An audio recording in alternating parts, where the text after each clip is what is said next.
On a commencé un nouveau livre la semaine dernière, c'est Sefer Shemot. Il y a une question que je me suis posée.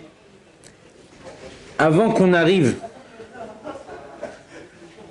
aux 10 commandements, le but de Ham Israël, le but de tout le peuple d'Israël, c'est de faire la Torah et les mitzvot.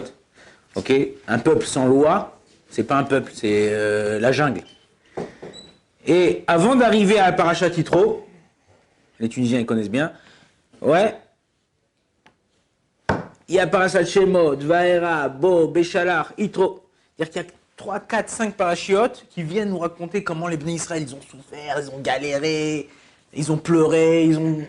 Pourquoi tu veux me raconter ça? Ok, d'accord, dis-moi, voilà, ils ont galéré, tac, et tout de suite, donne-moi ce qu'on doit avoir. Il faut savoir. Toutes les choses qui viennent faciles dans ta vie, ils partent facilement. Toutes les choses qui viennent difficilement dans ta vie, ouais, eh ben, Akadosh Baruch Hu, il te donne la possibilité de les garder et de apprécier cette chose-là. En vérité, c'est ça la définition du bonheur dans la Torah. C'est pas souffrir, Chas v'Shalom. La Torah ne te demande pas de souffrir. La Torah te demande de kiffer, de bien manger, d'être heureux, d'être joyeux, de faire des kiffs, de partir en vacances de temps en temps. Mais il ne faut pas que tu transformes ta vie des vacances toute l'année. Le mec, qu'est-ce que tu fais là? Je suis en vacances. Tu as vu quoi? Allez, je suis en vacances. Et tu dis, je suis en vacances. Mais calme-toi, mon frère. Tu veux être en vacances, tu veux kiffer, d'accord. Il y a des moments pour kiffer, il y a des moments pour étudier, il y a des moments pour galérer, il y a des moments pour être joyeux, il y a des moments pour tout. Maintenant, si toi, tu sais apprécier chaque moment qu'on te donne dans ta vie, tu seras apprécier ta vie.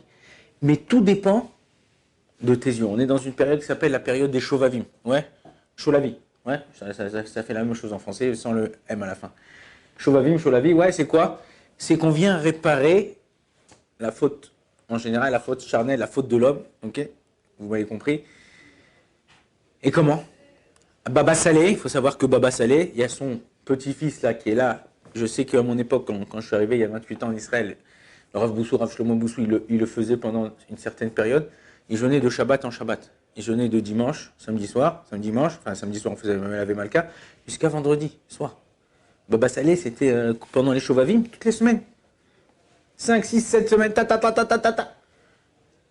Comment c'est possible? Aujourd'hui, il y a un mec qui jeûne 2 jours, il s'est évanoui. Alors, il y a des choses qu'on peut faire qui sont aussi grandes qu'un jeûne. C'est quoi? Le Arizal, il dit comme ça.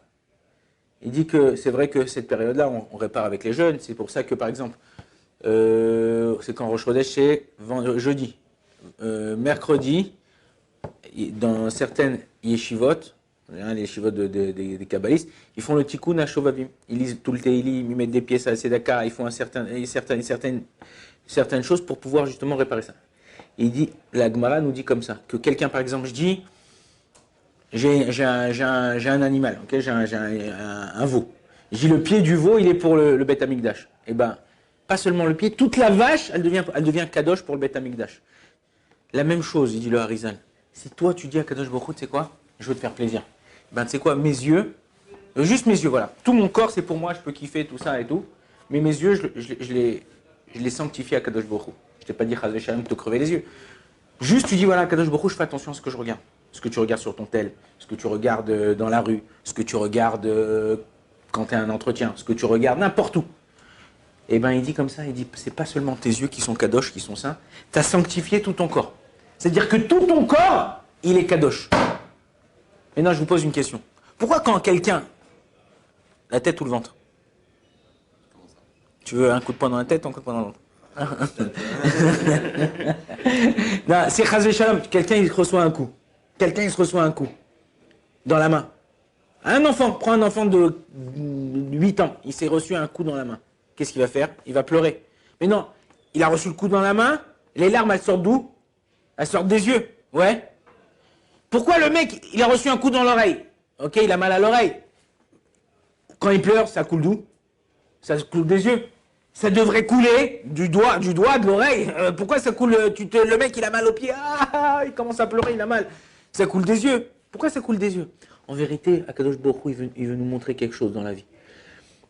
C'est que tous nos problèmes, ils coulent des yeux. Tous nos problèmes, ils dépendent de nos yeux. Quand quelqu'un, tu crois que le monde, il est FKR, il est fouillé, tu peux faire ce que tu veux. Non. faut savoir que la même chose, t'as cassé, t'as payé. Quand c'est dans un magasin, tu rentres, t'as cassé, t'as payé. Ouais, bah oui, tu rentres dans un magasin, t'as pas payé, t'as pas acheté la truc, t'es passé à côté de l'étagère, t'as fait tomber le vase qui vaut 2000 euros, bah, tu payes. La même chose, avec nos yeux, on crée des choses. Ce matin, il y a quelqu'un qui m'a envoyé un petit film, et c'est exactement ça. Tout est dans la tête et dans les yeux, c'est-à-dire tout est imaginaire. C'est une expérience qui a été faite, vous pouvez la faire, et je l'ai vu de mes propres yeux, c'est ma mâche, c'est pas un truc truqué, c'est... Le type, il y avait une fourmi sur la table. Il a fait un rond. La fourmi, elle arrivait au stylo. Elle arrivait autour du rond. Elle passait pas la ligne du rond. Il a fait un plus petit rond où il y avait la fourmi. La fourmi, elle passait pas. Et plus le rond il était petit, plus la fourmi, elle pensait qu'il y avait quelque chose qui l'empêchait de passer. Alors que c'était juste une feuille, juste un trait sur la feuille. En vérité, c'est exactement la même chose avec nous. Tu liras, tu arriveras où tu penses que tu peux arriver. Si tu te mets des limites, tu dis non, je peux pas, mais je suis pas assez fort, mais je comprends pas la Gemara, mais j'arriverai jamais à me marier, eh ben, tu n'arriveras jamais. Mais si tu penses que tu vas arriver, c'est des limites, enlève, c'est des dimionotes. Le Yetzer Hara, et c'est ça le Yetzer Hara, il utilise nos yeux pour nous faire trébucher. Des fois, combien de fois, je sais pas, vous regardez beaucoup les réseaux sociaux de ça, mais quand je donne courage d'autres, c'est souvent les élèves, ils montrent un truc. Une fille maquillée comme ça d'un truc et tout, ah, tu dis, ah, c'est Miss Monde. Ouais. Elle enlève ses trucs, elle enlève ses machins, tout ça. C'est un démon. Attends, mais Bémet, le Yetzer Hara, il vient, il t'attrape tes yeux, il te dit, c'est ça que tu es. C'est ça que tu vas kiffer.